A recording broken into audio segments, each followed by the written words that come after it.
Hey everyone, here's what's coming up tonight on News Center Now. It's a spot for dogs to live out their final years and live their best lives at the same time. This is Jewel. She's one of the first dogs rescued at Finally Home Rescue. We'll tell you about it. So I'm trying to determine if I have a horn on the back of my neck. I don't think I do. People are developing these, and it may be linked to cell phone use. Scary, but true. It's all over social media. We're going to talk about it too tonight.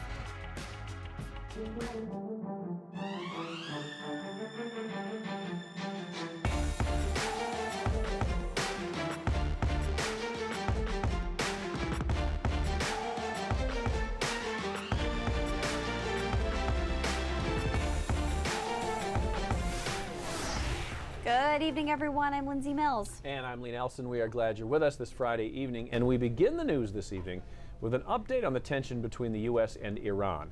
Speaker of the House Nancy Pelosi was reportedly not told of President Trump's aborted plan to strike back at Iran for shooting down a U.S. drone. A spokesman for Pelosi says she was not given a heads up about the military action. Now, Pelosi is the second in line to the presidency behind Vice President Mike Pence. Mr. Trump today tweeted that the U.S. was, quote, cocked and loaded to retaliate against Iran for downing an unmanned American surveillance drone.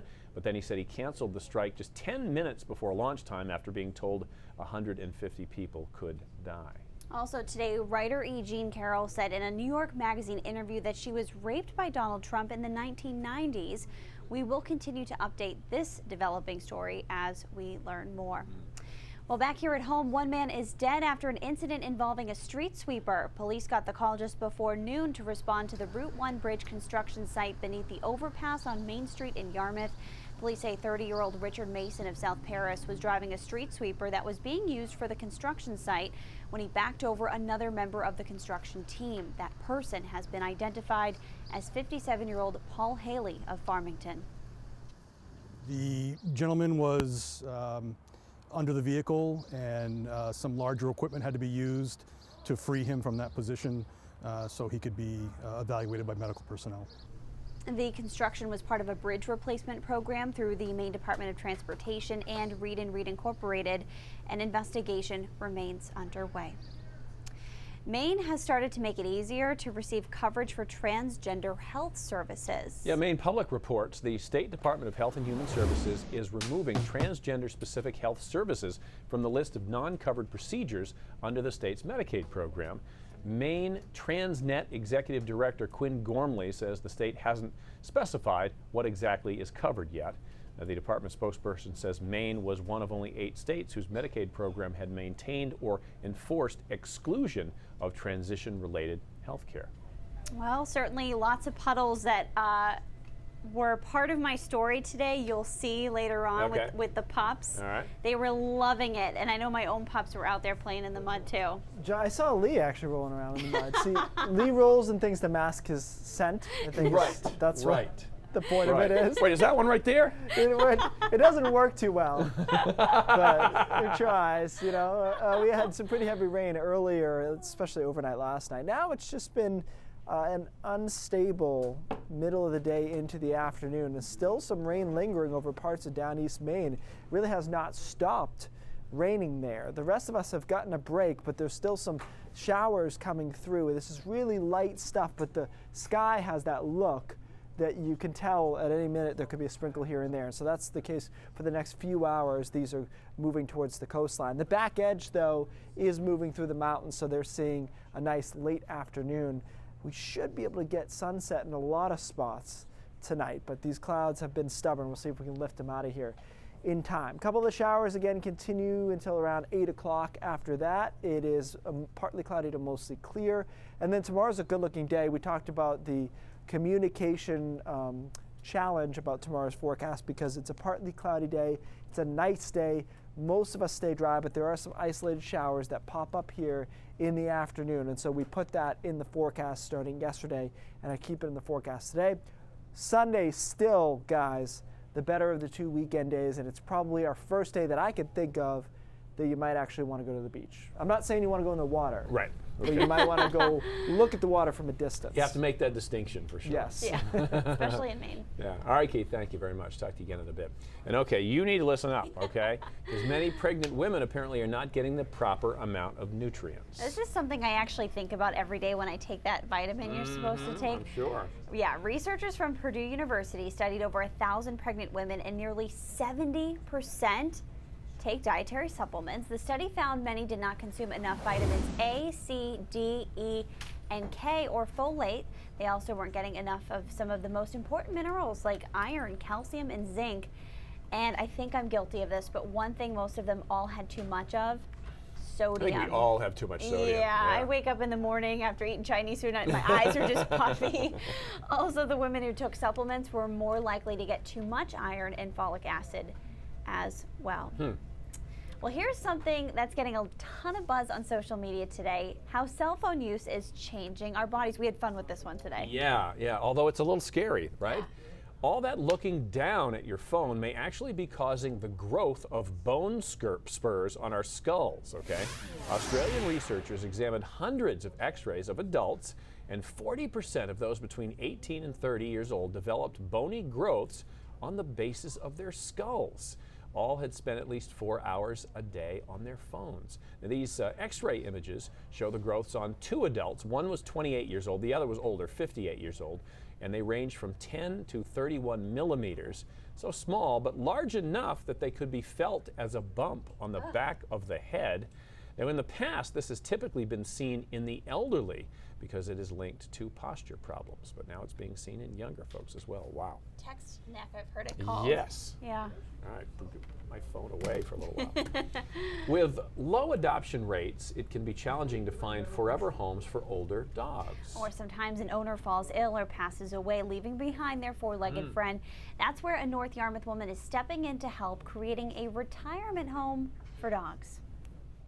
For me, I just love animals. Lori Dorr always wanted to have more animals. That's where my heart is. She has Toby, He's a Siberian Husky. Sierra, Yeah, you know we're talking about you. and now You want to come off the leash? Jules. Let's see. There you go.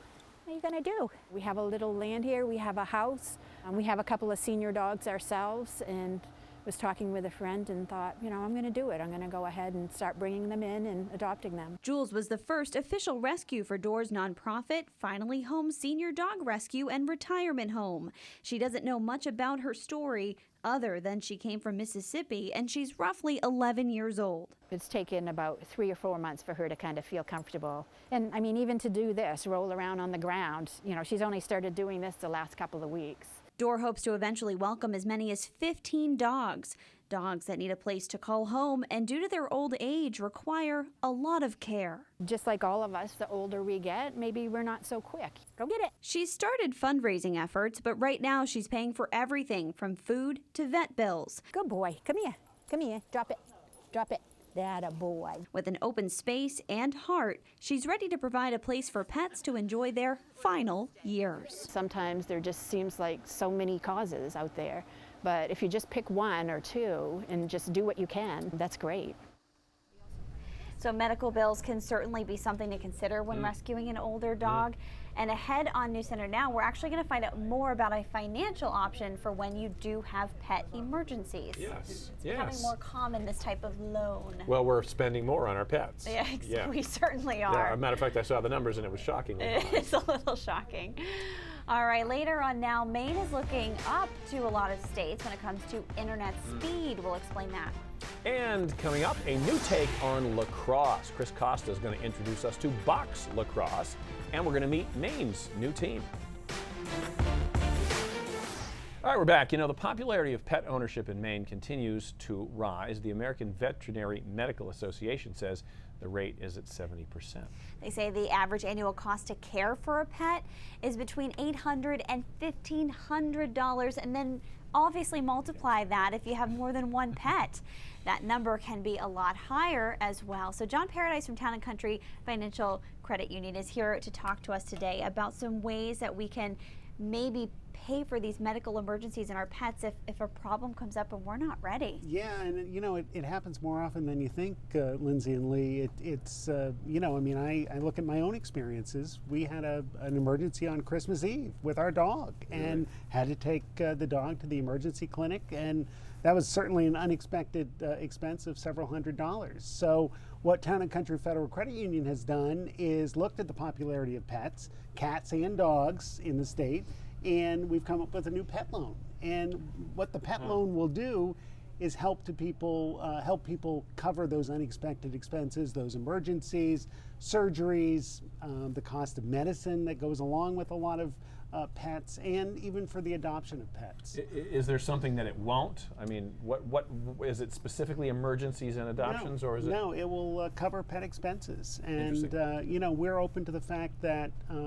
you know, it's not one size fits all for loans, especially when it comes to pet loans. So we're being very flexible on it. We're excited about it. The feedback we've gotten from members has been very exciting. has. From the Animal Refuge League of Greater Portland, we look forward to working with them to help cover costs of adoption fees and things like that. When you get into it, you can really add up. You know, when you said it, $800 to $1,500 is the annual expense. Is a lot. You We don't don't think spend about that much. It's a lot. You know, I mean, Yeah. again, But again, it could be an emergency. it could be emergency. I look at, you know, we spent just $300 last week to cover the year for, you know, heart medicine and Or vaccines Exactly. and what have you. I do have a question out of my own curiosity.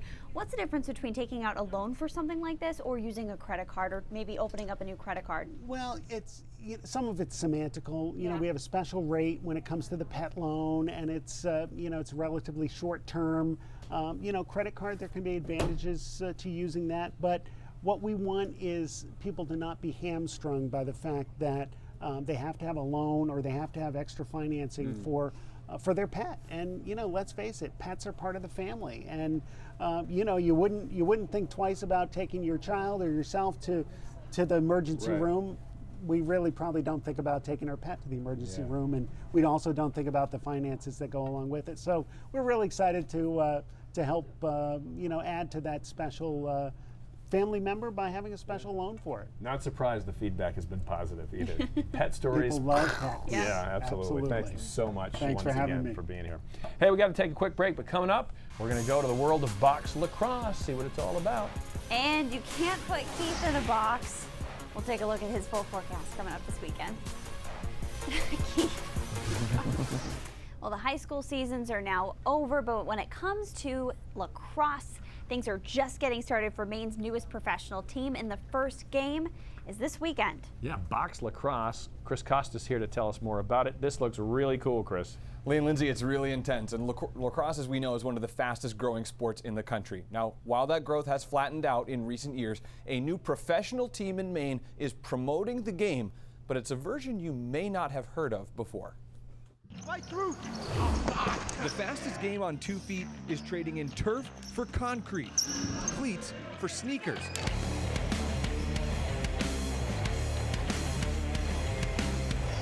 Check.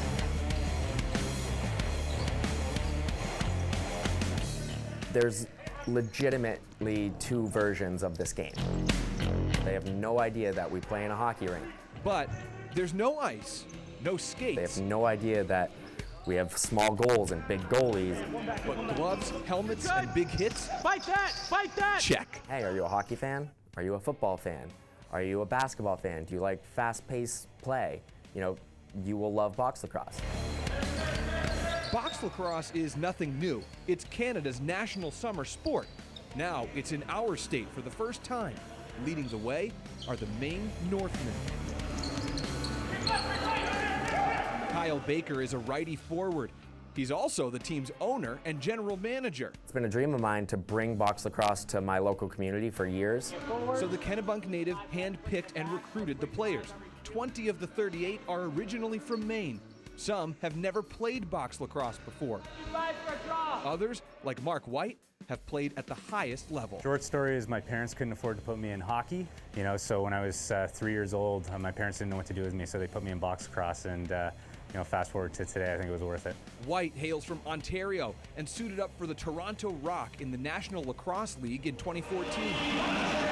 I get chills. It's loud. You know, for that split second, you kind of take it all in, and then, you know, once that first whistle goes, it's game time, and you kind of zone all that stuff out. That's the atmosphere the Northmen are hoping for on Sunday night inside the Biddeford Ice Arena when they host their first home game. But I think we're getting to the point now where we're ready to play somebody else.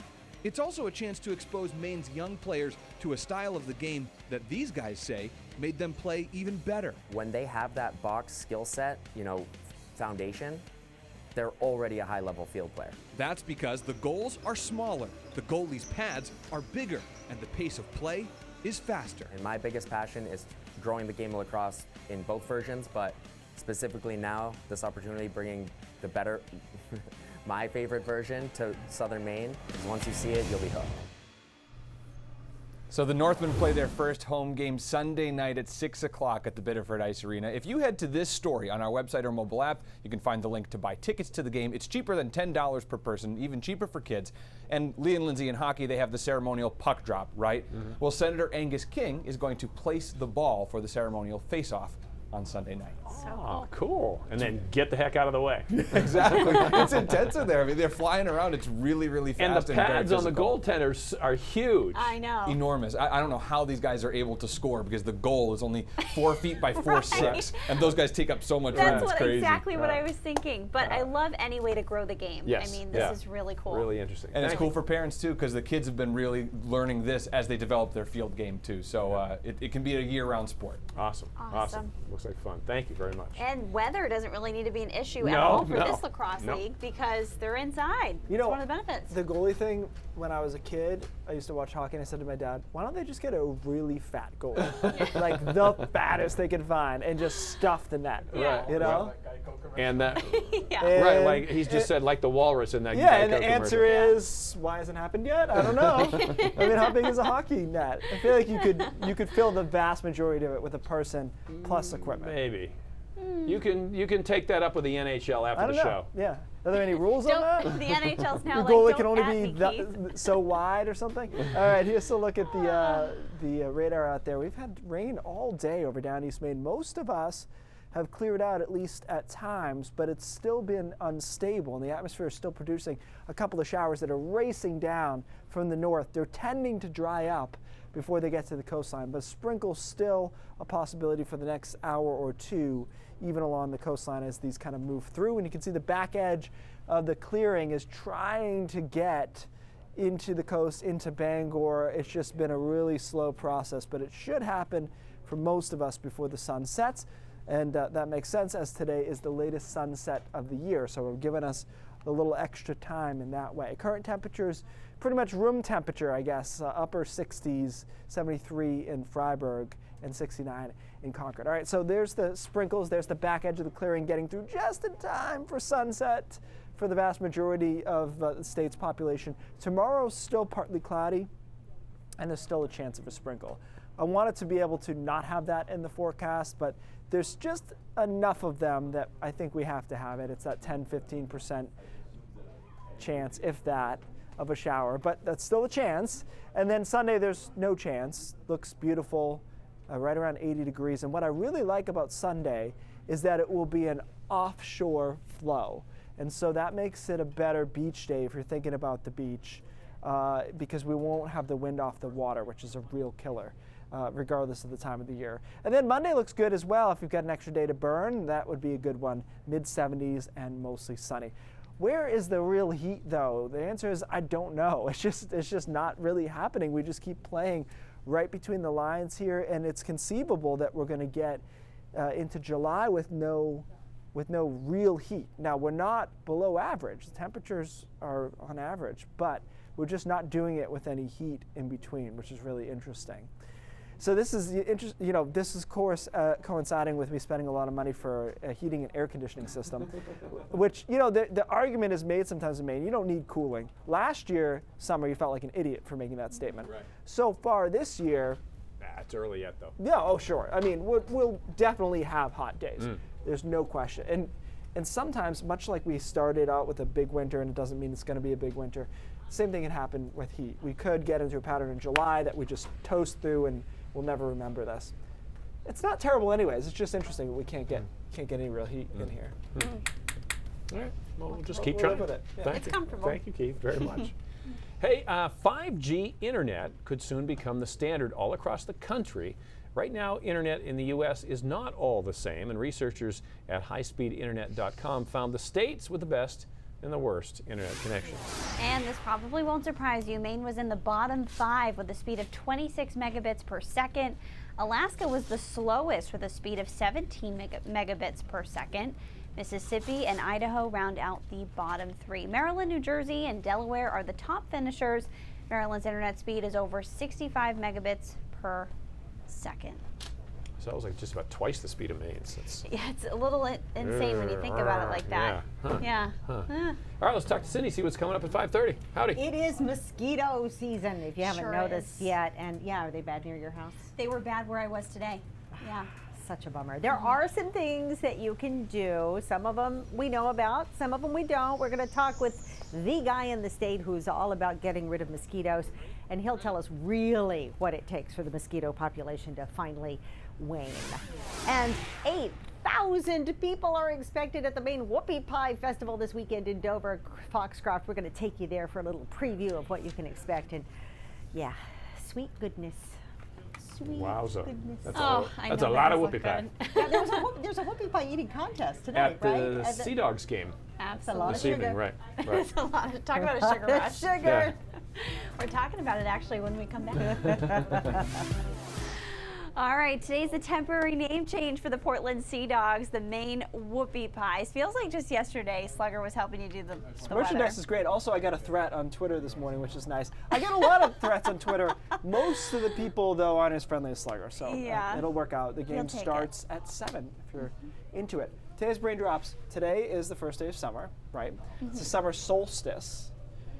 Do you know what that means? I know it has something to do with how the Earth moves around the sun. Okay, no, that's good. You're halfway there. Okay. So the basic premise here is that the Earth's axis is tilted, right, Yeah. in its orbit around the sun. And so the solstice is when it begins to be summer for the northern hemisphere and it's winter for the southern hemisphere. Do you think you could pick out summer for the northern hemisphere on this? Okay. On these, these are summer these for are the seasons. northern hemisphere. Aren't we closer to the sun in the winter time? I'm not giving you any answers whatsoever Okay, I'm gonna say. to keep this. I don't know. I really don't know. I'm gonna say this. Okay, it's this one. Okay. And the reason is the opposite of what you said, which is we're tilted closer to the sun in the northern hemisphere at that time, and then this would be the southern hemisphere's summer because of the axis tilt. We're closer. It's amazing, given our distance from the sun, right? That little angle, it's 23 something degrees is the tilt angle. That matters. But think of this. You ever been at the beach or something? Yes. And you tilt like one way or the other, and you get a burn on one side, not the other. Yes. That's all it takes. It's the same kind of That's angle. it. But that is summer, and this is their summer. Okay. They're very good. I wish I could animate it, but I don't. We do have to wear sunscreen though year round. We do, correct. It's strong regardless, and that's something we've thought more about over time. But also, these are your equinoxes. So your Gotcha. fall and spring Gotcha. equinox, So which is when the center of the sun is over the center line of the equator on a plane. Because I remember you said not too long ago, remember the angle of the sun right now is the same position as it is in what, like late August or something? That was in April or March or something? Yes, in April. Yep. Yeah, so. So you should remember that. I do. I I'm sorry that I quiz you randomly. Nobody else does this to like, usually you pre-plan a quiz in this situation. No, but I gave it my best shot, okay? And All right. those who were guessing with me, thank you. Thanks for trying. All right. Do we have another show or they're not ready? I think so. I think Okay. they're ready. News Center Maine at 5:30 starts now.